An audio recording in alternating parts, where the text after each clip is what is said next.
मित्रों, कैलिफोर्निया के साराटोगा स्थित सांता क्रूज हिल्स से आपका स्वागत है। सांता क्रूज हिल्स में एक बहुत ही शानदार गार्डन स्थित है जहाँ मैं खड़ा हूँ, हकोने गार्डन्स एंड स्टेट्स। हकोने एक नेशनल पार्क है जापान में। अब आप सोच रहे होंगे कि जापान के उस नेशनल पार्क का नाम इस गार्डन को जिसने भी दिया होगा वो कोई जापानीज व्यक्ति होगा। लेकिन जैसा कि हम अपने देश भारत में सुनते आए हैं कि कुछ लोगों को सपने में भारत नजर आता है और भारत की भूमि उन्हें बुलाती है, पुकारती है और वे चले आते हैं। पौंडीचेरी में जो मदर हैं, माँ मीरा, उनके बारे में आपने सुना होगा कि वे जो हमारे उस समय के प्रसिद्ध क्रांतिकारी थे, जो बाद में बहुत ही बड़े साधु माने जाते, बहुत पहुँचे हुए व्यक्ति माने जाते, फिलोसफर माने जाते, अरविंदो घोष। उनका सपना उन्होंने देखा और वे खींची हुई चली आई यूरोप से। इस हकोने गार्डन की भी कहानी कुछ इसी तरह की है। ओलिवर और इसाबेल दंपत्ति, दरअसल पूरा नाम था ओलिवर स्टाइन और इसाबेल स्टाइन। ये 1915 में सैन फ्रांसिस्को में आयोजित किसी एक्सपो में गए थे और वहाँ उन्होंने जापान पेविलियन में जापान के बहुत सारे पेड़ पौधों, फूलों इत्यादि को देखा और उनके मन में ये बात आई कि उन्हें जापान के इन पेड़ों, फूलों, पौधों की तरह से एक जापानीज गार्डन बनाना चाहिए। और उसका परिणाम निकला कि उन्होंने ये पूरी ज़मीन खरीदी। ज़मीन 15 एकड़ की थी, बाद में 18 एकड़ की हो गई और 1917 से इस गार्डन का निर्माण करना शुरू किया। कई हाथों से गुजरता हुआ गार्डन आज की तारीख में हकोने फाउंडेशन के द्वारा मैनेज किया जाता है और इस पर जो मिल्कियत है वो साराटोगा सिटी एडमिनिस्ट्रेशन की है। साराटोगा एक सिटी है कैलिफोर्निया में और सिटी एडमिनिस्ट्रेशन इसको मैनेज करता है। अब आप देखें कि किस तरह के पेड़, किस तरह के पौधे इस गार्डन में आपको दिखाई दे रहे हैं। पहाड़ी पर स्थित है इसलिए काफ़ी ऊंचाई पर है, काफ़ी ऊंचे चढ़ के आपको देखना पड़ता है।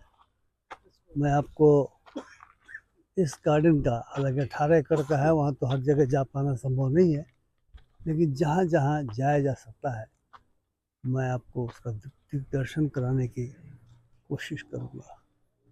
ये सीढ़ियाँ देखिए, उतरने के लिए सीढ़ियाँ हैं और इससे हम आगे बढ़ते हैं और आगे बढ़ते हुए हम जहाँ जहाँ संभव होगा वहाँ वहाँ जाएंगे और आपको इस गार्डन का दर्शन। हम अब बम्बू गार्डन के पास आ गए हैं। देखें, ये बम्बू गार्डन शुरू होता है और देखने में भी कुछ पौधे इसके छोटे हैं, यानी लगातार प्लांटेशन हो रहा है और वे पौधे जो बम्बू के यानी बांस के बड़े हो गए हैं, वे ये बड़े बांस आपको दिख रहे हैं। संभवतया हकोने नेशनल पार्क में भी बम्बू होगा, बांस होगा, क्योंकि उस दंपत्ति ने जापान की भी यात्रा की थी अपने बच्चों के साथ और जानने समझने की कोशिश की थी कि आखिर हकोने नेशनल पार्क में कौन सी वस्तु है जो जापान से उसकी विशेषता हो सकती है। तो उन्हें अन्य चीज़ों के साथ साथ इस बम्बू गार्डन की भी जानकारी वहाँ जाके मिली, उन्होंने देखा। तो देखिए, ये पूरी तरह से बम्बू गार्डन के रूप में इस भाग को, एक छोटे से भाग को उन्होंने विकसित किया। आगे भी हम आपको ले चलते हैं।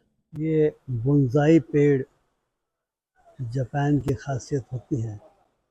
आप देखें इस गार्डन में इस तरह के बहुत सारे पेड़ बोनसाई डेवलप किए गए हैं। ऊंचे पेड़ भी हैं और बोनसाई पेड़ भी हैं। एक छोटा सा पॉन्ड बनाया गया है जिसमें मछलियाँ तैर रही हैं। थोड़ा नज़दीक से चल के उन मछलियों को दिखाऊंगा। बहुत बड़ी बड़ी मछलियाँ हैं। एक तरफ शादी के लिए तैयारियां हो रही हैं। यहाँ शादी के लिए भी लोग देते हैं, चूँकि गार्डन स्टेट दोनों है।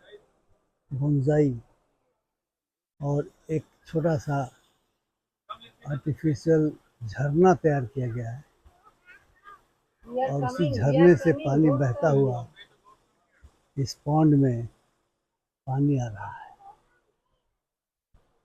हम जहाँ खड़े हैं इसको टी हाउस कहा जाता है और इसके अंदर आप देखें चाय के छोटे छोटे कप रखे गए हैं।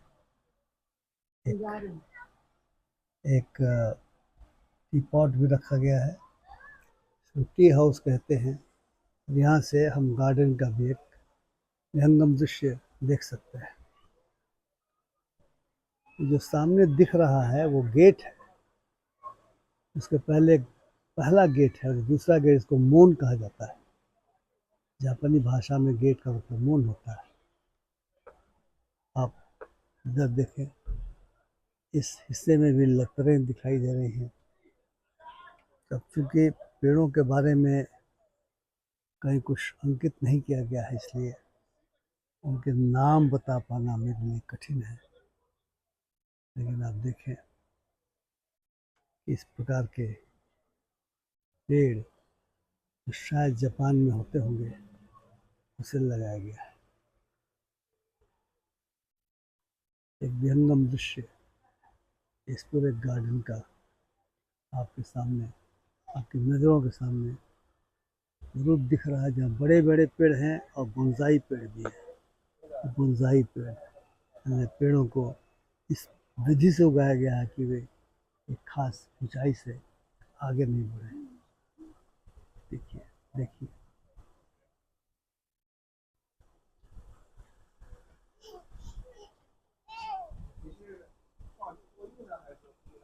जैसे एक गार्डन कैसा दिखता है आप देख सकते हैं। हम नीचे खड़े हैं, पहाड़ के तलहटी में खड़े हैं और वहाँ से इस गार्डन के वृक्षों को आपको दिखा रहे हैं। पीछे से सूरज झांक रहा है क्योंकि शाम का वक्त हो गया है। ये गार्डन 11 बजे से लेके शाम के 4 बजे तक ही प्रवेश के लिए खुला रहता है। और ये छोटी सी बच्ची चली आ रही है।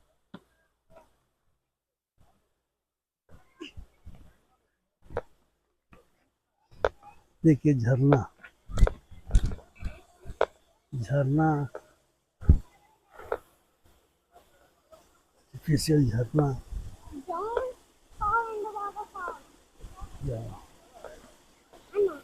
यस, ऊबड़ खाबड़ रास्ते पे चलना थोड़ा मुश्किल है। झरना देखिए,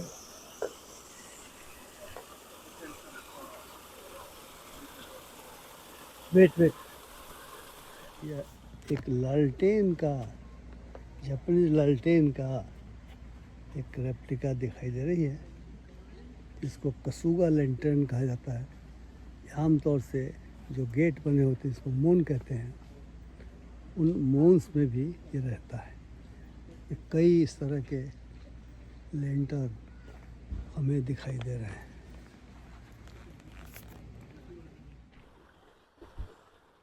मछलियाँ देखें और कुछ मछलियाँ देखें। ये पॉन्ड है, ये है तो आर्टिफिशियल पॉन्ड, लेकिन इसका सौंदर्य यही है कि यह गार्डन के बीचों बीच है और मछलियाँ इत्मीनान से यहाँ पर तैर रही हैं।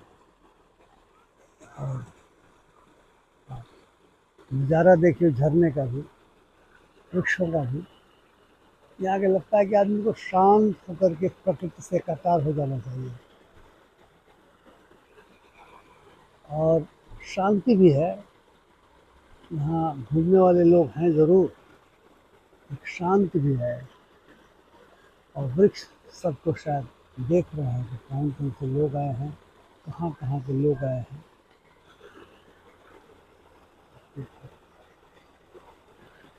थोड़ा शांत हो जाते, वृक्षों से हम बातें करें तो क्या वृक्ष हमसे बात कर रहे हैं, कह रहे हैं कि हम मौसम की परवाह नहीं करते हैं, कह रहे हैं कि हम चाहे बोनसाई हो, चाहे बड़े वृक्ष हो गए हैं, हम पक्षियों का स्थान देते हैं अपने यहाँ, हम सबका मन लुभाते हैं, हम अपनी हरियाली सब पर लुटाते हैं, कोई भेदभाव नहीं करते।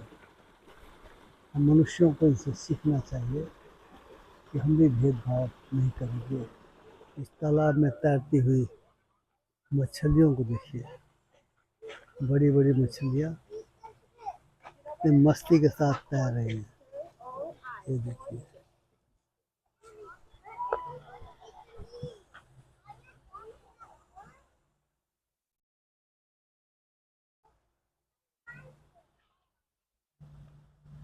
मित्रों, मैं आशा करता हूँ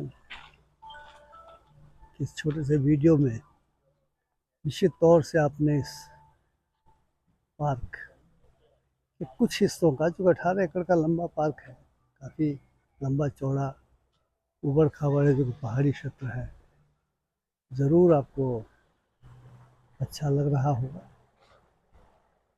और आपने भी मेरे साथ प्रकृति के इस नज़ारे को देख करके आनंद मनाया होगा।